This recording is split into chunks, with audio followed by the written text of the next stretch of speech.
So see, my guys are investors, right, from all over the world, right? So how to invest like Warren Buffett? Talk to me about it, brother. So how have you made your investment decisions, right? You've been a venture capitalist. So how do you invest, currently right now, and what's your investment philosophy? Very different right now than where I used to be, saving zero because I was only making $300 a month. So I wasn't investing anything. As I started to make more money, my first investments went back into myself, went back into the company, went back into the growth, went back into me learning. I went to UPW. I took my team there in California a number of years ago.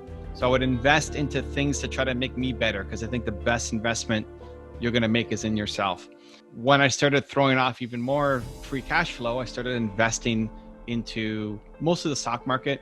A good chunk of my money is split between index funds in Canada, and then the other half into higher risk Facebook, Amazon, not like insanely high risk penny stocks. And then now I've gone back into my roots, which was venture capital angel investing and putting money into companies, either launching new businesses or helping invest into companies that I think I could bring some value to and help them grow. You're trying to solve the world's biggest problem. What is that? Talk to us about that, brother. I think it's that people don't believe in themselves enough. I think everybody has Warren Buffett level genius at something. You could be the best in the world at something, right? So who supports you? Who pushes you? Who challenges you? Who helps you fulfill your dreams? I think you could be the best in the world at something, but most people don't believe that. If you do get them to believe that, then they don't believe enough in the action to then go follow through on it. And so that's my mission, for the rest of my life, is trying to unlock as many people as possible. Oh man, just know that you're impacting me, you're impacting all the people around. What's the criteria to look out for before you decide to put down your money?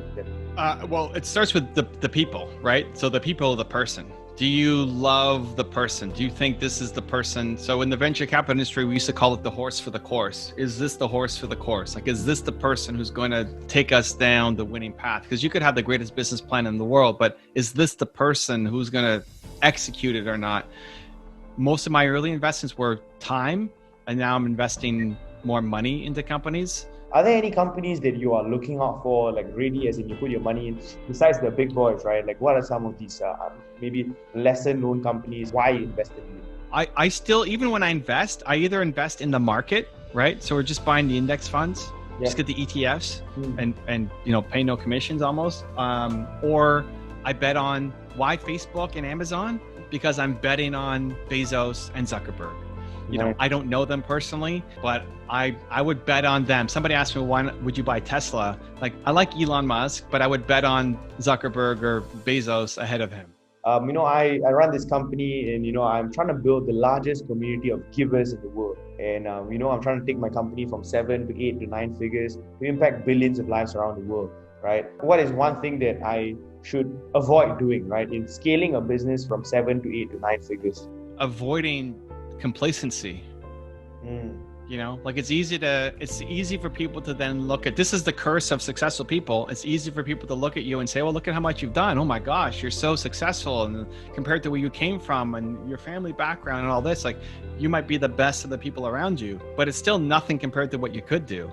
Everything that you've done and leading in this team, and it's awesome, but it's like zero compared to what you could do. And it's easy to get complacent. It's easy to be the big fish in the small pond and just rest and relax and not push hard enough and not want it badly enough. And so that's why I like being around Elon Musk and Warren Buffett and Steve Jobs, and why they're on my wall. Because Steve Jobs is here, my computer is here, and this is Steve Jobs looking at me. And no matter how big I think I am and what I'm doing, it's like I got Steve Jobs staring me down, basically saying, you haven't done anything yet. Like, let's go. Let's go. And so that's great hopefully for a group like this too, to push each other, because the people in your group might also be the most ambitious people in their circle that they know, and nobody's pushing them. And so that's your job, but then also thinking, okay, who's going to push you to say, stop being complacent, go chase it down. You are capable of way more than what you're doing right now. Oh man, that is golden, bro. Thank you so much for that.